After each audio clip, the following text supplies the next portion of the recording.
बोरीवली के भाजपा विधायक सुनील राणे द्वारा स्वतंत्रवीर सावरकर गौरव यात्रा शाम 6 बजे चारकोप टार्जन पार्क से स्वतंत्रवीर सावरकर उद्यान तक निकाला जाएगा, जिसके लिए बोरीवली के भाजपा विधायक सुनील राणे ने प्रेस कॉन्फ्रेंस के माध्यम से इस यात्रा में शामिल होने के लिए जनता से अपील की।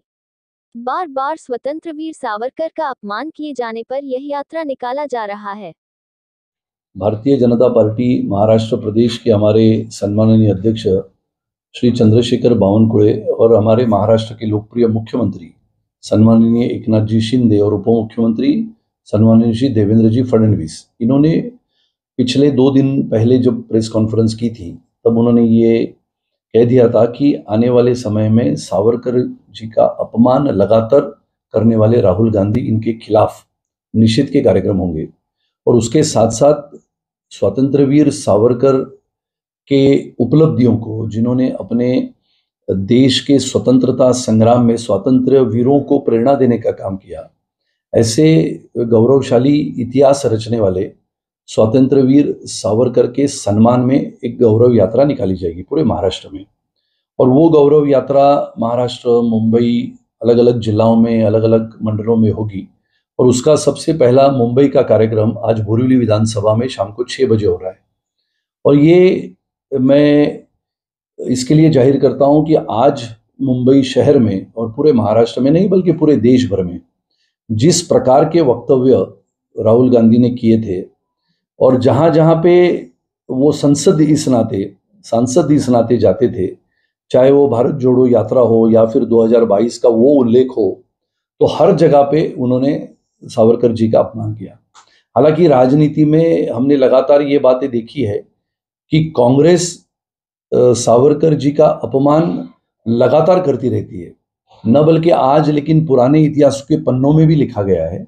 और इसके लिए सावरकर ये ऐसे व्यक्तिमत्व थे जिन्होंने रण संग्राम में, स्वतंत्रता के संग्राम में जब कैद होने के पश्चात, यानी विचार करो 50 वर्ष की काले पानी की सजा सुनाने के बाद भी, कोलू से उनको बांध के कोलू से तेल निकालने के बाद भी, ऐसे समय में जहां पर 50 वर्ष की काले पानी की सजा सुनाने के बाद बड़े बड़े लोगों के पसीने छूट जाते थे, ऐसे समय में 50 वर्ष की सजा होने के पश्चात अंडमान के वो सेल्युलर जेल में जाना, 1910-1911 में जब बंदी बना के वहां पर भेजना, ये सब चीजों को देखते हुए उन्होंने वहां पर अपने जीवन कैसे बिताया, ये सब देखते हुए इतनी अनन्वित अत्याचार होने के बाद भी देश प्रेम, देशनिष्ठा, साहस, त्याग, इसके लिए अपरंपार व्यक्तित्व के धनी स्वतंत्रवीर सावरकर के खिलाफ लगातार अपमान करने वाले राहुल गांधी के खिलाफ ये निषेध का कार्यक्रम है। और इसके साथ साथ वो तो लगातार अपमान करते रहे, लेकिन भारतीय जनता पार्टी लगातार उनके खिलाफ उनके बयान को खारिज करती रही।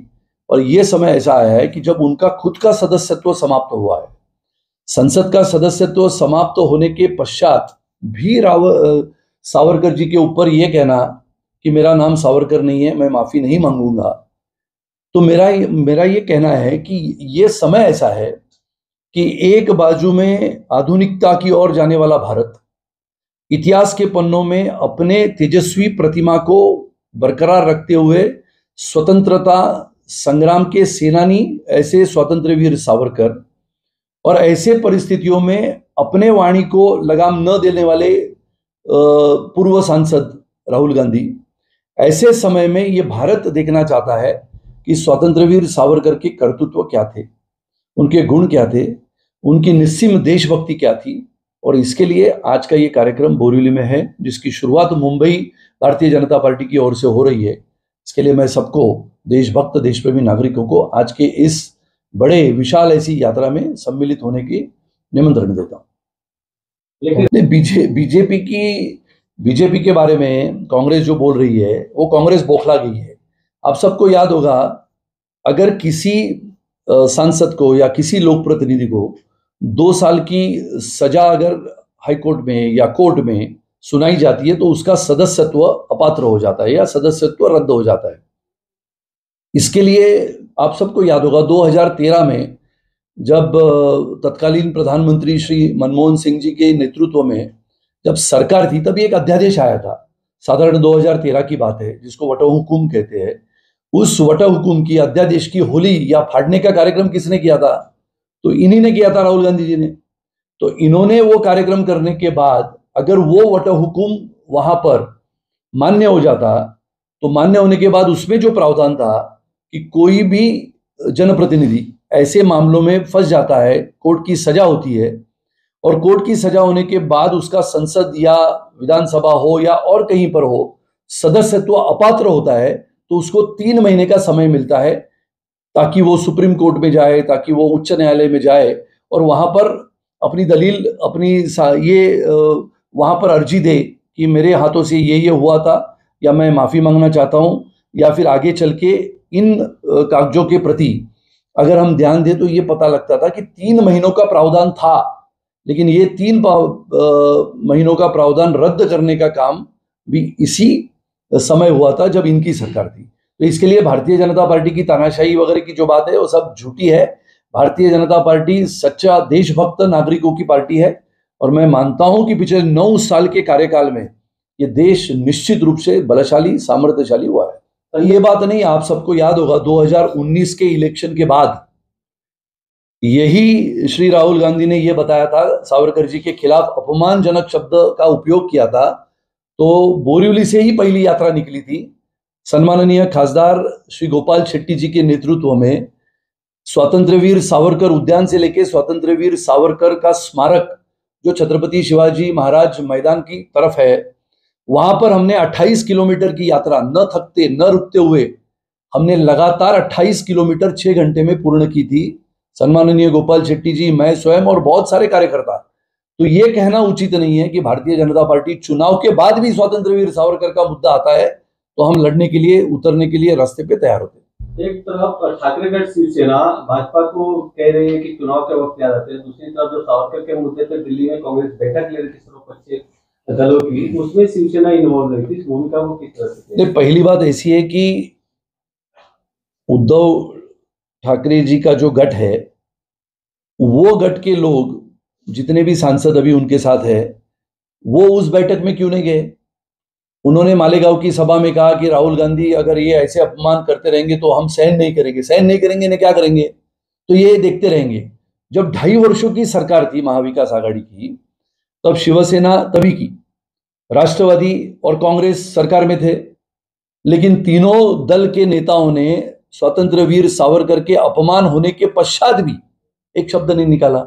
और राष्ट्रवादी कांग्रेस की बात न करे उतनी अच्छी है, क्योंकि वो तो कुछ बोलते ही नहीं है। वो बैठक में भी गए नहीं, बैठक में जाने के बाद भी उन्होंने कहा कि आप चुप रहोगे तो अच्छा है। मुझे ये लगता है कि स्वतंत्रवीर सावरकर जी का ये अपमान ये हिंदुस्तान कभी सहन नहीं करेगा। स्वातंत्र्य वीरों को प्रेरणा देने वाले, इसमें एक सिर्फ बात बताता हूं आपको, जो लोग कहते हैं, जो राहुल गांधी जी ने कहा था कि मैं सावरकर नहीं हूं और गांधी कभी माफी नहीं मांगते, और उन्होंने 2022 नवंबर में भारत जोड़ो यात्रा के दरमियान वाशिम जिला में भी यही कहा था।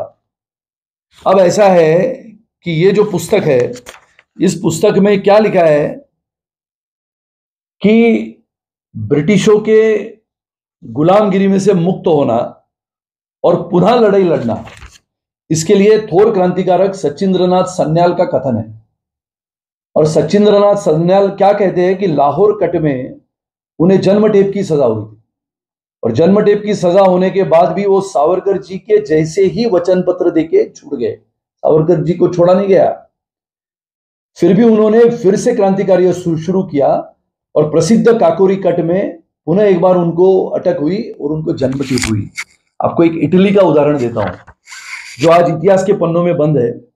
जोसेफ मैजिनी, जो इटली के थोर क्रांतिकारक माने जाते हैं, उनको भी जेल में बंद किया था, लेकिन उन्होंने भी कुछ शर्त जिसको कहते हैं, जो शर्त का उपयोग करते हुए उन्होंने अपनी खुद की वहां से जेल में से वो बाहर आए। फिर भी जोसेफ मैजिनी आज इटली के श्रेष्ठ क्रांतिकारक माने जाते हैं। इसके बारे में उनका क्या कहना है? लेकिन ये तो होता है कि एक बात ऐसी है कि जिनको फांसी हुई थी क्रांतिकारकों को, उनको उस समय में दया की अर्जी करने का कोई भी प्रावधान नहीं था। अगर आप इतिहास के पन्नों को अगर ध्यान से देखें जो आज दया का अर्जी यानी अर्जी दो तो उसको मर्सी पिटीशन बोलते हैं, वो दया की अर्जी होती है। लेकिन सावरकर जी को 50 साल की कैद सुनाई गई थी। तो 50 साल की कैद होने के पश्चात ब्रिटिशों के पास अर्जी करना ये कोई गलत बात नहीं थी। वो तो एक गनीमी कावा जिसको बोलते हैं, गनीमी कावा के तहत अर्जी करना, वापस बाहर आना और वापस क्रांति में खुद को झोंक देना, ये एक तैयारी थी, एक लड़ाई का एक हिस्सा था। इसके लिए भारतीय जनता पार्टी की ये भूमिका न बल्कि मुंबई प्रदेश में पूरे देश भर में है कि स्वतंत्र वीर सावरकर के साथ ये भारतीय जनता पार्टी खड़ी है, क्योंकि भारतीय जनता पार्टी की विचारधारा सच्चे देशभक्त की है, राष्ट्र प्रेम की है, राष्ट्र की विचारधारा को लेते हुए भारतीय जनता पार्टी चलती है। समक्ष का मजबूत है तो राष्ट्रवादी कांग्रेस का एक तो बयान बताओ मुझे। राष्ट्रवादी कांग्रेस ने एक भी बयान नहीं किया। मैं आपको, ये पुस्तक है स्वतंत्र वीर सावरकर के असत्य के प्रयोग, यानी उनके ऊपर जो असत्य के प्रयोग कांग्रेस ने किए थे, उसमें बहुत ही सटीकता से ये पुस्तक है स्वतंत्र वीर सावरकर राष्ट्रीय स्मारक का। इसमें क्या लिखा है मैं सिर्फ पढ़ के बताता हूं।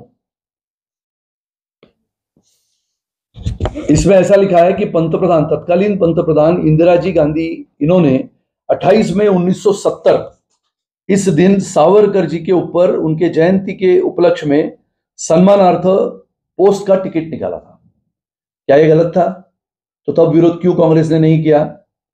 उसके बाद लिखा है कि 28 मई 1979 को उप पंतप्रधान बाबू जगजीवन राम जी, इन्होंने मुख्यमंत्री तत्कालीन शरद पवार जी के उपस्थिति में स्वतंत्र वीर सावरकर राष्ट्रीय स्मारक का शिलान्यास किया। उपस्थित कौन थे? तो मुख्यमंत्री इस नाते सम्माननीय श्री शरद राव जी पवार। 28 मई 1989 1989 उपराष्ट्रपति शंकर दयाल शर्मा जी के हाथों स्वतंत्र वीर सावरकर राष्ट्रीय स्मारक का उद्घाटन महाराष्ट्र के तत्कालीन मुख्यमंत्री सम्माननीय श्री शरद राव जी पवार इन्होंने किया। आप मुझे ये बताइए कि ये सब चीजें जब हो रही थी तब स्वतंत्र वीर सावरकर थे। जब कांग्रेस की सरकार थी 2004 से लेकर 2014 तक, तब स्वतंत्र वीर सावरकर के खिलाफ एक भी शब्द कांग्रेस ने नहीं कहा। 2014 में आदरणीय मोदी जी की नेतृत्व में सरकार बनी, तब से लेके सावरकर के विरोध में कांग्रेस उतर गई है। और इसके लिए 2019 के बाद लगातार कांग्रेस ने सावरकर जी का अपमान किया है। और इसके लिए ये जो व्यक्तित्व का नाम आपने लिया, जो कहते हैं कि भारतीय जनता पार्टी का ये काम है, ऐसा है, लेकिन भारतीय जनता पार्टी आज नहीं, जब स्वर्गीय बाला साहब ठाकरे जी ने शिवाजी पार्क में स्वतंत्र वीर सावरकर के स्मारक के सामने मणिशंकर अय्यर के पुतले को जोड़े मारो आंदोलन जब किया था, तब भी यही भारतीय जनता पार्टी उधर हजारों कार्यकर्ताओं के साथ उपस्थित थी। इसके लिए उनको कहो पहले अपने गिरेबान में झांक के देखे कि हिंदुत्व की भाषा क्या है। शिवसेना ये भी आरोप लगा रही है